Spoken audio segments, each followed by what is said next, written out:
frustrasi, mungkin nggak tuker baju kan ya 2 hari sudah itu ya. Tolong ditahan ya Bu ya, mulutmu itu loh.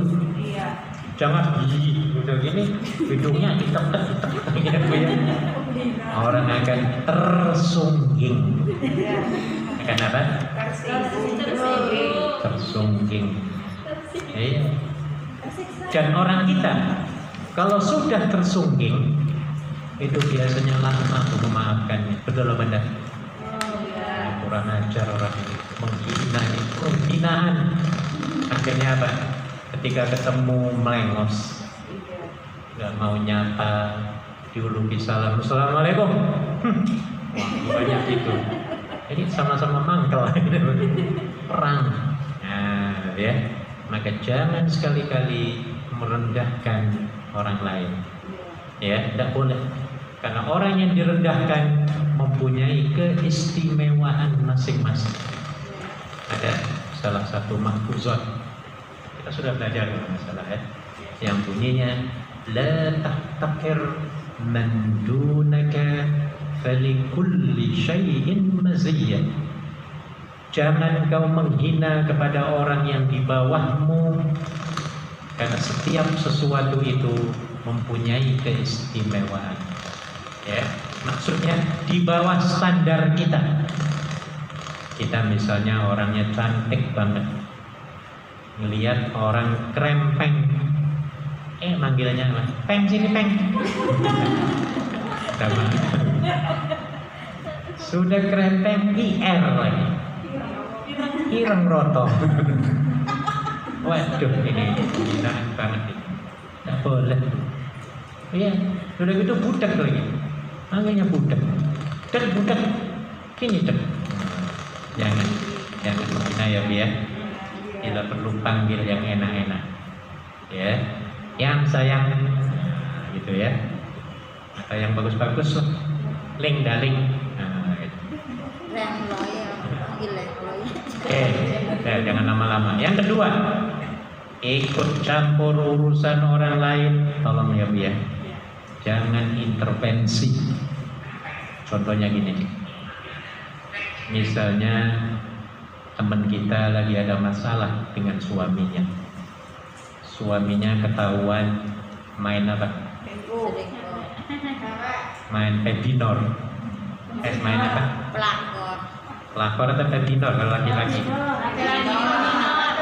Kalau pelakor? Singkatan apa pelakor? Perebut laki orang. Berarti cewek apa cowok pelakor itu? Cewek. Kalau cowok? Dinor ya. Bini orang. Nah ya. Jadi ketika teman kita ini ada berita bahwa suaminya di Indonesia misalnya selingkuh, ya, tiba-tiba temannya itu malah ngompor-ngompori. Teman kita di sini misalnya ya, iya Mbak, suami itu kurang ajar. Saya juga sering dengar loh, suami itu bukan hanya 2-3 cewek sampai 10. Wah, dia tambah-tambah tuh. Padahal nggak tahu dia. Tapi karena ingin ngompori ya Bu ya, biar apa? Ya kalah. Ya. Akhirnya ngomongnya 10. Padahal dia cuma 1. Tapi ditambah-tambah ya Bu ya. Di dosanya banyaknya orang ngompor-ngompori ya. Nah, nggak boleh ikut campur urusan orang lain, jangan. Kecuali kalau kita dimintai nasihat. Dan ketika kita menasehati juga dengan cara tensor plus. Ingat tadi tensor plus tingkatannya?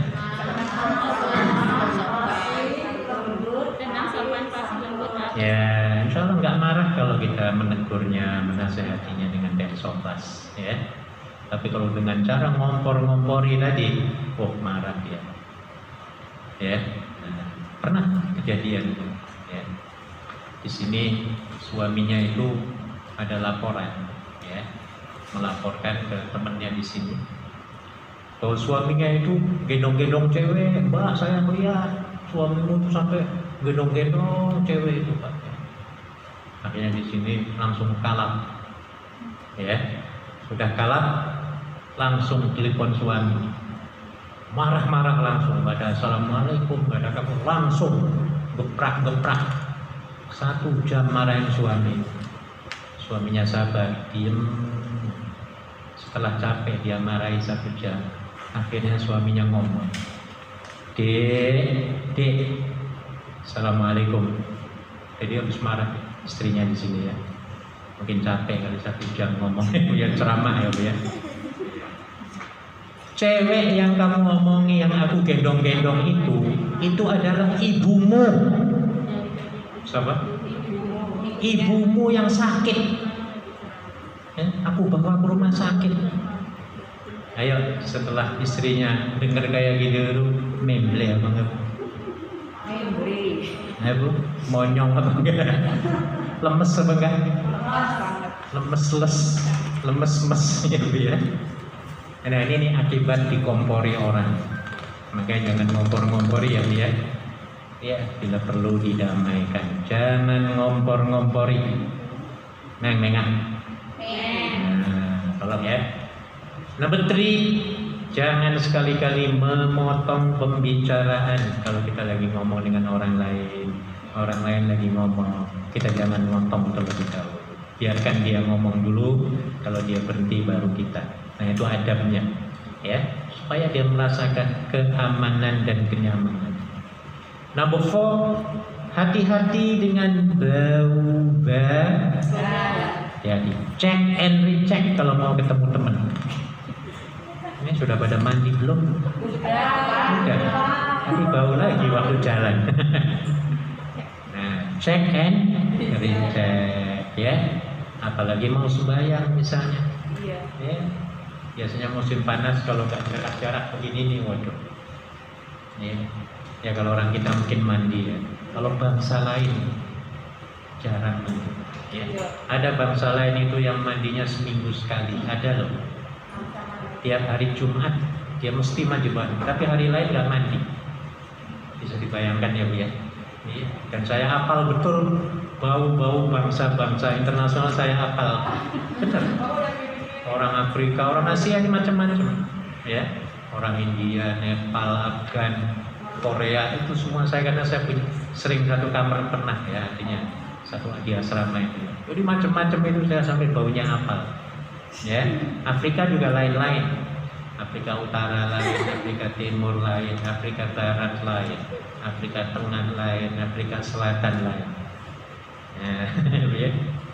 Maka perlu kita harus senantiasa berbau seger, ya Bu ya, supaya orang di sebelah kiri kanan ini nyaman. Bayangkan kita sholat, tiba-tiba terhembus bau bawang. Keleknya bau apa? Bawang. Masem. Mulutnya bau pete, bau macam-macam ya Bu ya. Ketika kita sholat nggak nyaman, nggak bisa khusyuk. Ya, kalau saya nggak bisa napas sih. Kalau nggak bisa napas bebas, akhirnya sholatnya nggak khusyuk. Nah, ini makanya berdosa. Maka Nabi pernah bersabda, jangan pergi ke masjid selagi mulutmu itu berbau bawang. Nabi menyebutnya bawang, bukan pete, karena di Arab nggak ada pete. Nah, adanya apa? Bawang bombay itu loh, mentah itu kalau dimakan, baunya. Ya, gosok dulu, ya. Iya, kalau mau ke masjid sampai tidak ada baunya. Karena apa? Akan mengganggu orang lain. Nah, hebat Islam itu Bu, ya, mengatur tata cara pergaulan supaya menyenangkan semua. That is number 4. Number 5, mengungkit masa lalu, please hindari. Ya, semua kebaikan yang kita lakukan di masa lalu, tolong kunci rapat-rapat. Tolong kunci rapat-rapat. Tolong pendem kubur dalam-dalam. Ya Bu ya, nggak usah diungkit-ungkit lagi. Ya, mentang-mentang dia dulu pernah bantu Mbak ini, kalau nggak ada apa yang perkara harus dilupakan itu kebaikan kita kepada orang lain dan kesalahan orang lain kepada kita. Ini harus dilupakan ya Bu ya. Jangan diingat-ingat terus kesalahan orang lain. Kalau kita ingat-ingat terus orang lain Bu, kita akan menjadi pembenci kepada orang itu. Ya, makanya untuk menjadi orang penyenang bukan pembenci, ya. Tolong ingat-ingat kebaikan orang lain. Ya, termasuk pada orang tua. Kan ada di antara teman-teman itu yang curhat ke saya, Pak, ibu saya itu kok kayaknya diskriminasi, Pak, pilih kasih. Ya, dengan adik dan kakak saya itu kok sayang-sayang, kalau dengan aku kok enggak. Nah, ngomong gitu, ya. Akhirnya dia sembuh, ingat itu, terus akhirnya dia benci pada orang tuanya, ya pihak ibunya, ya. Maka jangan ingat yang itu, ingat kebaikannya. Ketika dia mengandung kita berapa bulan, Bu? Ya, panjenenganlah yang mengalami ini, ya, betapa susahnya mengandung 9 bulan. Kalau saya kan nggak pernah. Ya. Apalagi ketika melahirkan, taruhannya apa, Bu? Nah, ini yang harus diingat-ingat loh. Jangan ingatnya tadi itu yang pilih kasih, yang nggak pernah disayang. Jangan, harus lupakan saja. Ya, tapi sebaliknya kebaikannya yang harus kita ingat-ingat. Jadi lupakan 2 perkara. Tadi apa yang dilupakan? Kebaikan kita kepada orang lain dan kesalahan keburukan orang lain kepada kita. Ingat 2 perkara. Apa yang diingat? Ingat-ingat kesalahan kita kepada orang lain dan ingat-ingat kebaikan orang lain kepada kita. Bila perlu ditulis, misalnya saya benci seseorang, ya, saya ingin merubah supaya saya nggak benci, maka saya tulis kebaikannya itu sampai 100. 1, pernah ngongkosi. 2, sering mendoakan aku. 3, sering menasehati, ya. 4, sering mengucapkan cosan, misalnya. Pokoknya kebaikannya ditulis, jangan menulis keburukannya, jangan. Sama dengan orang tua juga demikian, ya. Walaupun orang tua nggak sayang pada kita, ya, kita tulis kebaikannya. Bila perlu sampai 200 kebaikan kita tulis yang pernah dilakukan oleh ibu kita kepada kita. Nah, ya, kemudian sering dibaca lagi, insya Allah akan timbul apa? Sayang kepada ibu kita. Yang tadinya benci banget akan berubah menjadi apa? Sayang. Nah, jadi yang kelima apa tadi? Hindari mungkin masalah. Nomor 6, merusak kebahagiaan orang. Jangan dengki, maksudnya gitu, ya. Tetangga beli motor, kitanya malam-malam meriang-meriang. Ada orang kayak gitu. Apalagi mau lebaran misalnya, tiba-tiba tetangga beli motor baru, motornya besar lagi, Harley Davidson.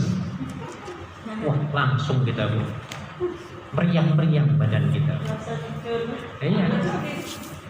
Padahal duitnya duit dia, nggak ngutang ke kita. Dia juga nggak pernah ngomelin kita, ya biar. Tapi kitanya, ya Allah, panas dingin. Nah, ini biar, ini namanya ingin merusak kebahagiaan orang lain. Harusnya dia mengucapkan apa? Alhamdulillah, tetangga aku punya motor. Siapa tahu nanti kalau aku perlu boleh apa? Pinjam gitu loh. Ya. Bila perlu, kita datangi tetangga kita itu, kita ucapkan kumhe. Kira-kira bisa kayak gitu, Bu? Bisa. Harus begitu. Nah, ini namanya pengaman. Ya. Ya, jangan sampai ketika orang senang, kitanya malah lepek-lepek. Nah, jangan, ya. Sudah meriang-meriang, bulan depannya beli mobil. Ya, kira-kira gimana? Ketika mobilnya masuk ke depan rumahnya dia, langsung geblak. Tahu geblak? Smartphone. Tahu smartphone? Pingsan. Ya, pingsan gara-gara melihat apa? Mobil. Akhirnya orang ini dibawa ke rumah sakit. Kalau di Hongkong rumah sakit mana yang paling dekat? Sini, Rutonji. Tang Sui Kin. Ini Rutonji. Ini sebelah nih, Rutonji.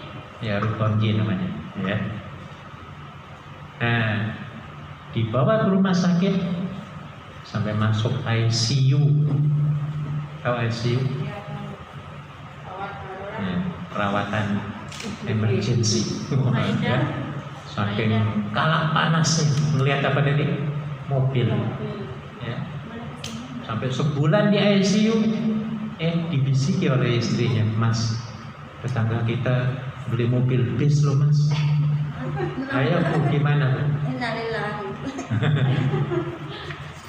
Udah kena beli motor kelepek-kelepek, beli mobil, masuk ICU, ditambah beli bus, ya Bu ya.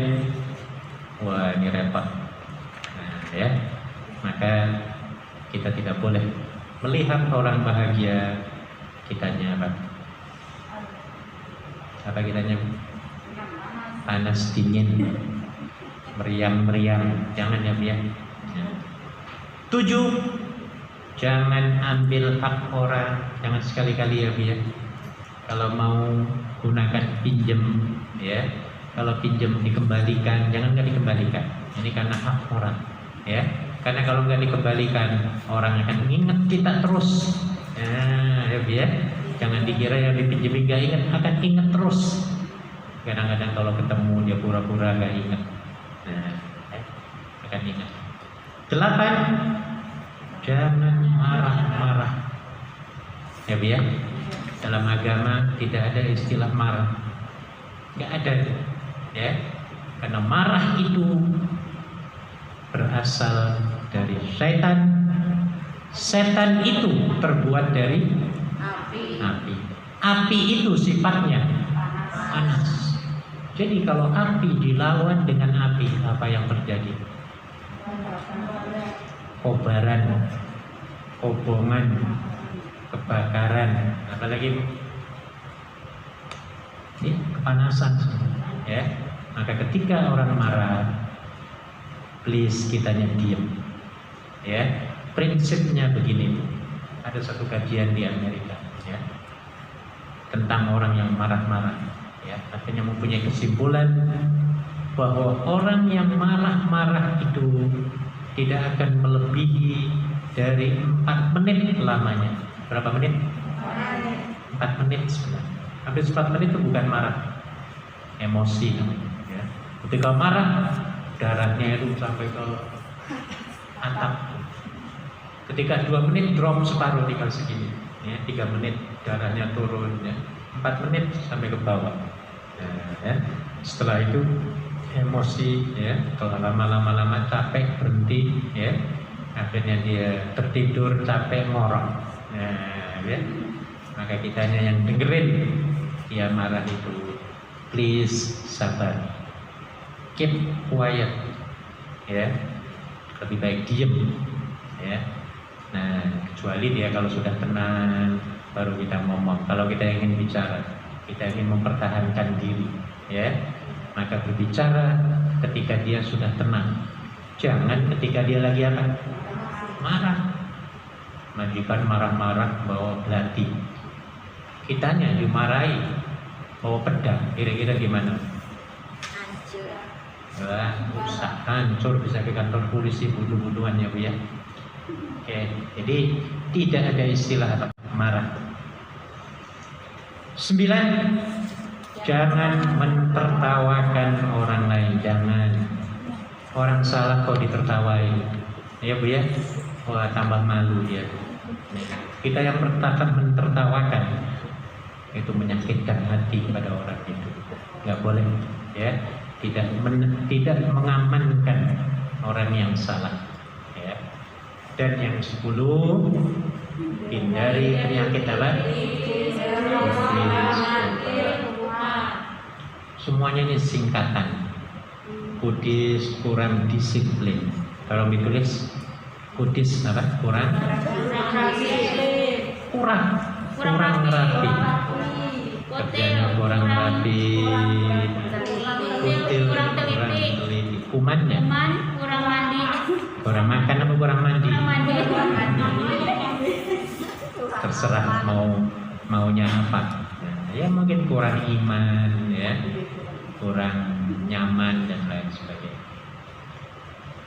Jadi hindari yang pertama. Yang kedua P-nya adalah apa, Bu?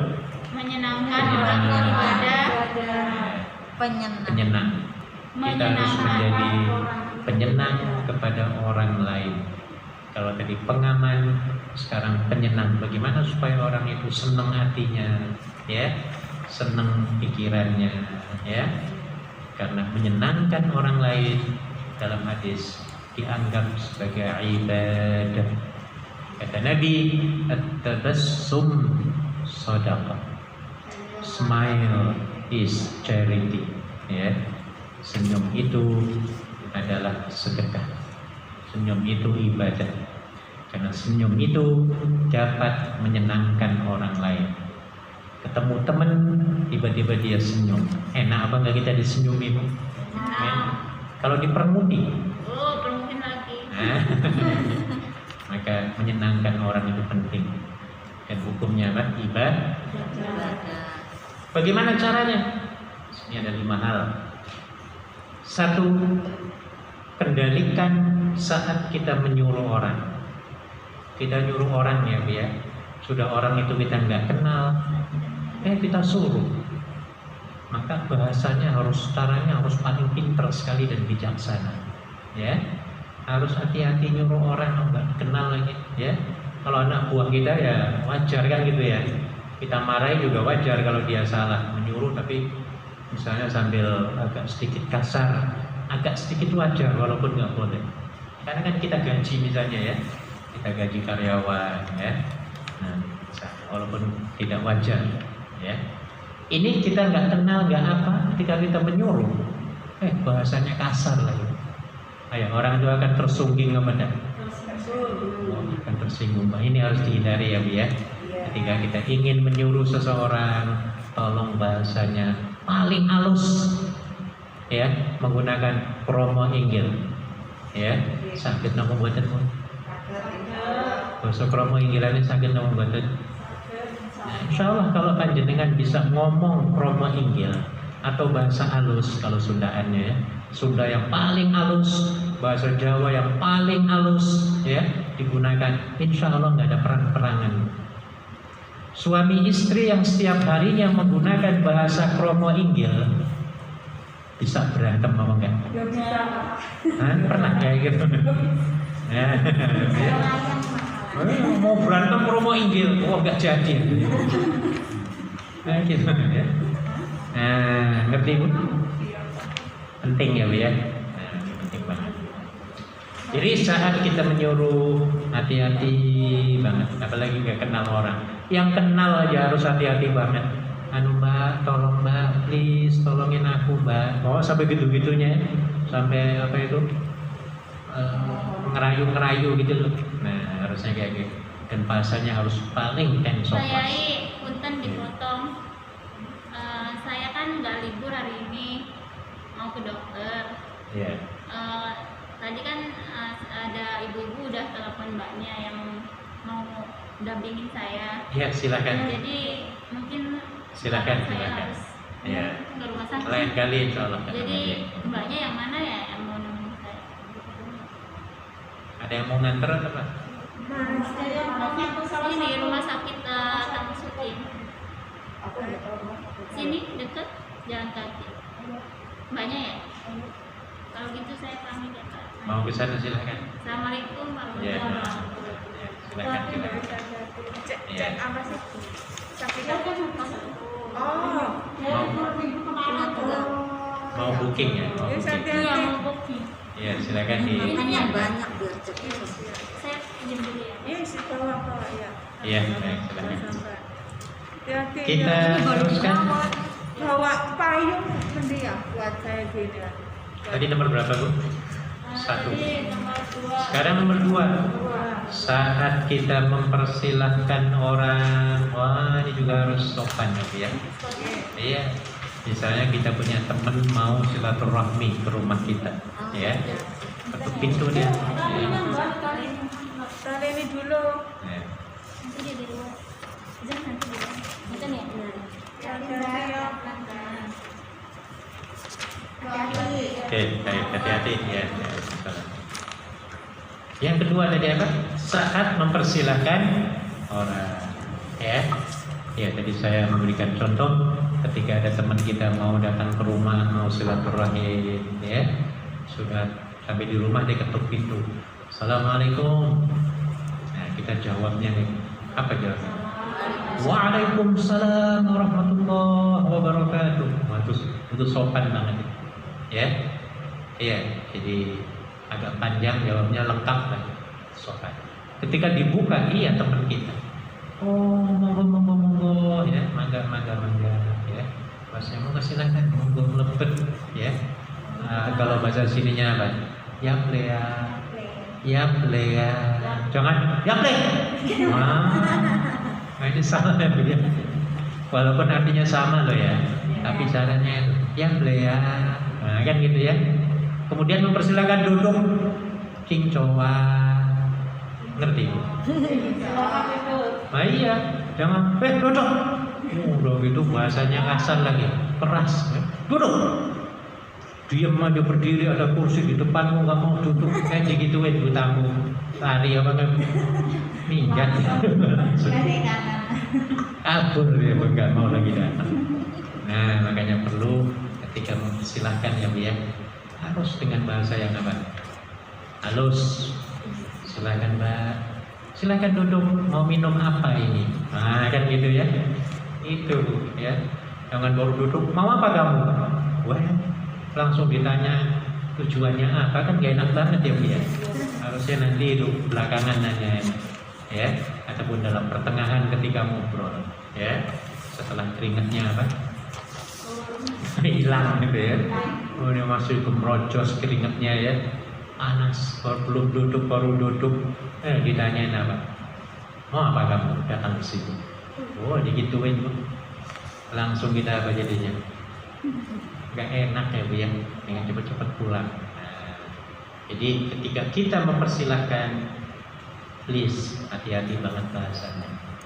3, kendalikan saat kita melarang orang. Oh ini apalagi melarang, ya. Yang namanya dilarang itu enak atau gak enak? Gak enak, ya. Kita kok serba dilarang, kan gak enak. Dilarang keluar, di lockdown itu ya. Paling gak enak, bukan banyak larangan semua ya. Nah maka kita kalau ingin melarang orang, bahasanya harus paling halus, ya. Contohnya apa bu? Saya pernah ikut seminar di Singapura. Kemudian ada perwakilan dari Singapura itu, ada namanya Ridwan Wu, teman saya dari Singapura. Ketika dia menjelaskan tentang etika melarang, yang sih tentang melarang. Dia pernah ke New York di Amerika, dan mengunjungi sebuah masjid. Ketika dia masuk masjid, ke lapangan, ke pekarangan masjid, dia lihat ada sepasang bule masuk juga di depan dia, tapi pakai celana pendek. Dia namanya orang bule, tahu tujuannya dia pengen tahu masjid itu kayak apa di dalamnya. Pengen tahu agama Islam. Tiba-tiba dari jauh itu ada seorang laki-laki yang mungkin imam atau petugas, itulah kita lihat. Teriak-teriak. Teman saya ini ngeliat dari itu. Apa teriak? Haram. Kayak berapa kambing, ayam.